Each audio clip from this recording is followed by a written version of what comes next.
Hello, this is Casey with Gear Up, and I've also got Joy on the line. Joy, are you there? Yes, I am.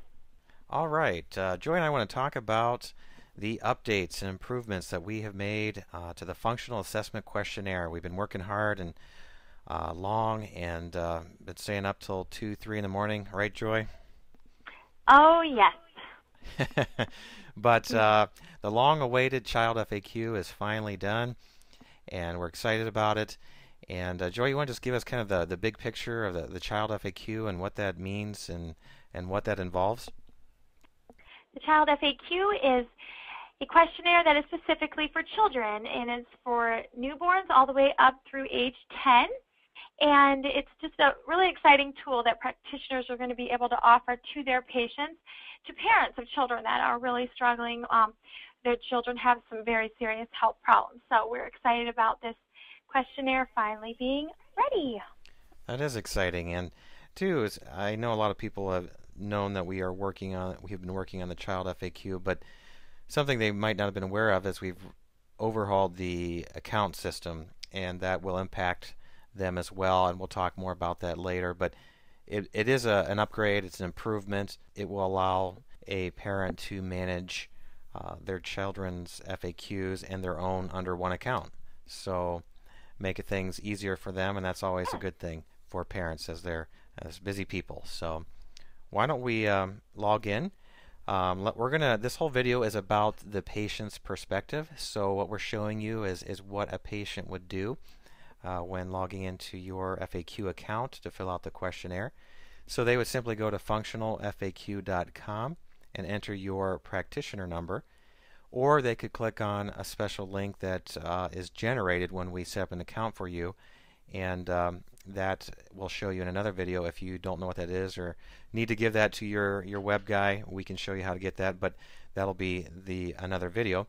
But from the patient's point of view, they'll either click on a link on your website, or they simply enter your practitioner number here at functionalfaq.com and click enter. And then they're taken to this page.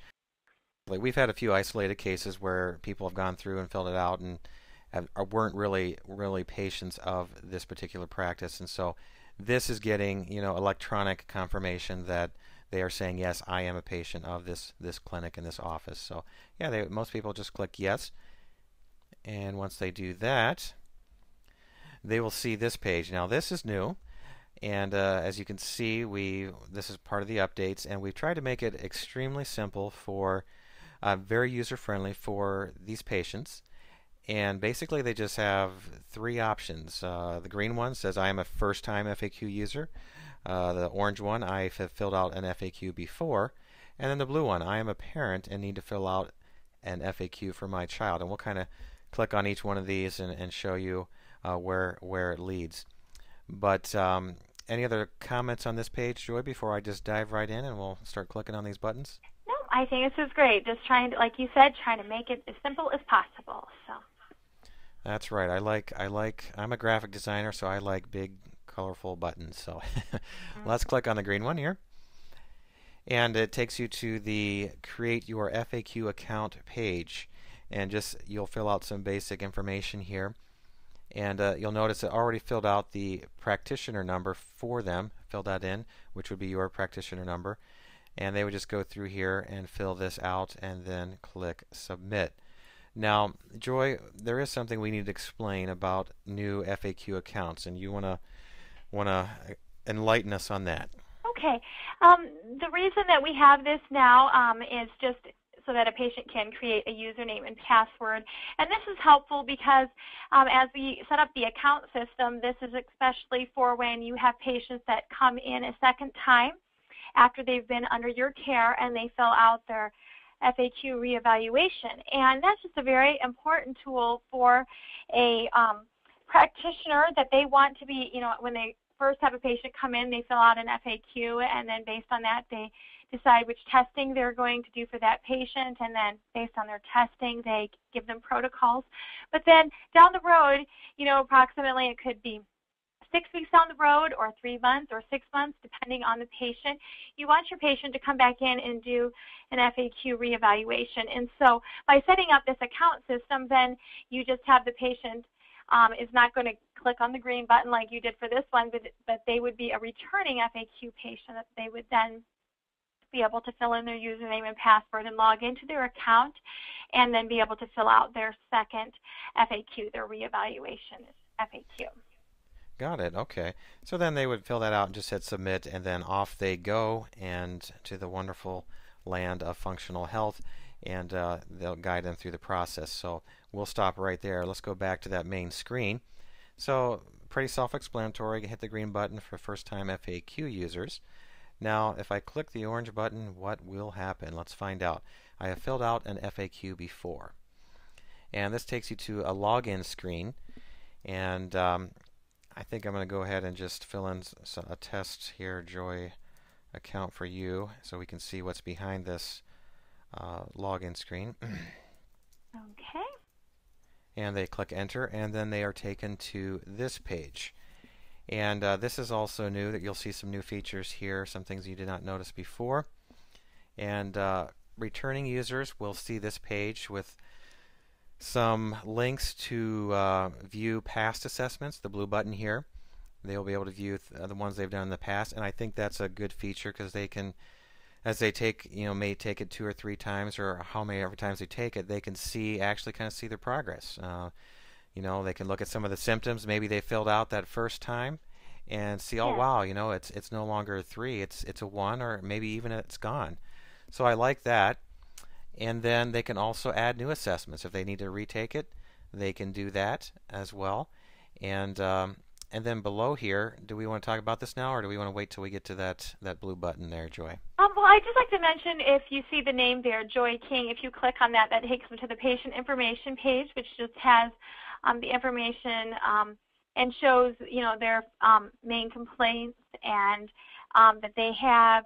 And then also, just a new feature, one thing that we did add was, how did you hear about our office? And we had different ones that have mentioned that this would be helpful, especially for an office if they say you did in 1 week, you had 2 specific marketing events. You had a screening booth at a mall in which you were advertising your functional medicine program for your practice, and then a few days later you did a patient seminar where at your office you held a seminar for patients to come learn on autism or other topics.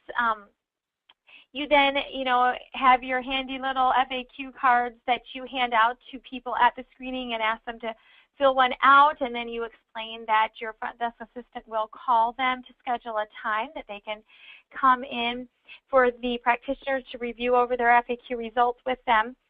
What is helpful here is that when you get quite a few of these in at the same time, when you've had a couple of events, when the front desk assistant goes in to call that patient or to contact them, then they can see, oh, this one, how they found out about us was from that autism seminar that we did. So that kind of gives the front desk assistant just a heads up of where this patient came from when they do call the patient to speak with them. So that's one thing that we did add in here. And then also, the patient can then as well be able to, list their symptoms that they have. So that's what this page is helpful for. That's good, because their symptoms may have changed. Like if they're taking the assessment for the second time, some of their symptoms may have shifted, and maybe they're no longer having headaches, but they're having this, So it gives them a chance to update that. And I also like that feature how did you hear about our office? It lets the office kind of find out what marketing, their marketing efforts are working and what isn't. So exactly. Very interesting. So, okay. That's what happens if you click on the green Add New Assessment button, or right directly on the name here. So, and then if you click the Edit Account button, it just takes you to a page where you can update your information. Perhaps they've had an email change or a phone number change, something like that, so they can update their account there by clicking that button. So, why don't we go back to the main screen here, and the final button here, the blue button, I am a parent and need to fill out an FAQ for my child. So I'll click on that, and it takes us to this page. And again, big bright shiny buttons, which I like. Choose an option below, And let me just read kind of the paragraph above each one here. On the left, the green button, it says if you are a parent guardian that needs to complete an FAQ for your child and you have never set up an FAQ account for yourself in the past, click below. So set up new account. And then on the right, the blue one says if you have already created an FAQ account in the past for yourself, please click below to log in, and you will then be able to complete the functional assessment questionnaire for your child. So if you as a parent do not have an FAQ account, you will need to set up one to be able to complete an FAQ for your child. Now, I have a question for you, Joy. Are you ready? Okay. Yes. Okay, I hope you know the answer to this because I know we're going to get asked this. What if Okay. a parent has a child that they want to fill out an FAQ for, but they don't necessarily want to fill out one for themselves? They are just there. They've taken their child to the doctor's office. They're concerned about their child. Their health is fine, but they just wanted their child to get evaluated. Do they have to go through the whole process and fill out the whole FAQ questionnaire for themselves before they can do one for their child? Okay, I actually do know the answer. All right. No, they do not. So the parent does not have to fill out an FAQ before they can fill one out for their child, but the parent does just have to set up an account. So it's just part of the process of having the account system set up where the parent has one with the children underneath them. So the parent just needs to set up a new account, which we already went through that before, where they just fill in their name, email address, and come up with a username and password. So that's where they would go, and then they just go through the regular process we already showed of setting up an account.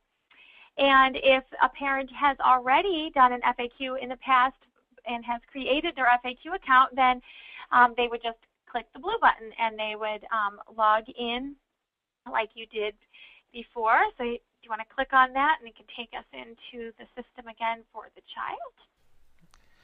All right, so pretty easy. If they filled one out for themselves before, then obviously they already have an account, and they would simply go into their account to add a child and do it for their child as well. Exactly. Gotcha. All right, so we're back then. If they do have an account, they log in, they'll see this. And okay. They could just simply click on this Add Child button below and add a child and then go through the process, right? Exactly. Yep, but then if they already have children that have done it before and they want to view their previous one, they just click on View Assessment, or if they do want to add a new assessment. So if, say, for Shonda King here, we had her fill one out last year, but she's been under care, and now we're wanting her to do her reevaluation one, then you just click on Add New Assessment, and the parent would go through the process and fill out the child FAQ for that child. Well, that's really neat. So it's all there under one account. They can view, the parent can view their past assessments, and they can add new ones as the doctor sees fit, and they can also do the same for their children. And it's all under one account, nice and neat. Now, of course, that's up to age 10. Once the child turns 11, then they will need to create their own account. And can you explain a little bit? Yes, and if they had already filled out one that's underneath the parent's account, then the child just needs to create a new account, the green button, and just fill out, create a new account, fill out their FAQ, and then we'll explain on the doctor video how you will be able to transport the child's original FAQ from the parent's account to their own. So you would just treat any child that once they reach age 11, then it's like they're a brand new FAQ user, clicking on the green button and okay, but their past account. assessments aren't lost. They'll simply be put underneath the new account that the child creates. Exactly, and that's just basically a click of about 2 or 3 buttons by the practitioner once the child fills out their new account and fills out their new FAQ. Then the doctor will just easily be able to merge those together, and we'll explain all of that in the practitioner's viewpoint video. So. All right, I believe that covers everything from the patient's point of view. Is there anything else that you'd like to add? So just that we're very excited about this, and we will give all the information where you can contact us for any questions.